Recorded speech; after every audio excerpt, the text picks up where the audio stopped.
Inilunsad ng Bangsamoro Land Transportation Office ang bagong upgraded official receipt na may QR code bilang bahagi ng modernisasyon ng kanilang serbisyo.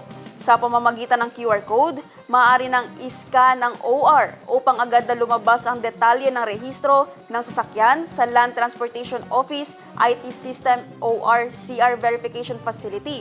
Ang News Now mula kay Kenneth Ogaya. Opisyal nang inanunsyo ng MOTC ang malaking system upgrade sa Bangsamoro Land Transportation Office ngayong 2026, na layong tugunan ang matagal ng isyu sa pagkilala sa dokumento sa labas ng rehiyon. Ito ay bagong upgraded official receive o OR na may QR code bilang bahagi ng modernisasyon ng kanilang serbisyo.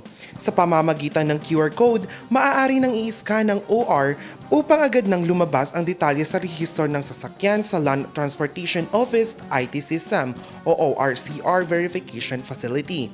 Layunin nitong tiyakin na pagiging authentic, updated at lehitimo ang mga dokumento. Ayon sa BLTO, konektado na rin ngayon ang kanilang database sa LTO National at sa LTO IT System.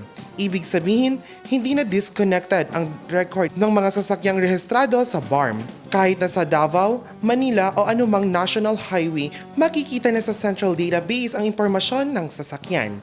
Malaking ginhawa rin umano ito ayon sa ministry sa mga motorista at mga checkpoint. Sa halip na habang verifikasyon, maaaring ipaskan ng QR code upang agad na mapatunayan na ang law enforcement ay pagiging valid ng OR. Dagdag pa ng ahensya ang upgraded na tugon sa mga dating agam-agam ng mga motorista hinggil sa pagkilala ng mga dokumentong inisyo sa BARM, lalo na kapag bumabiyahe sa labas ng rehiyon. Kenneth Ogaya, iMinds Philippines.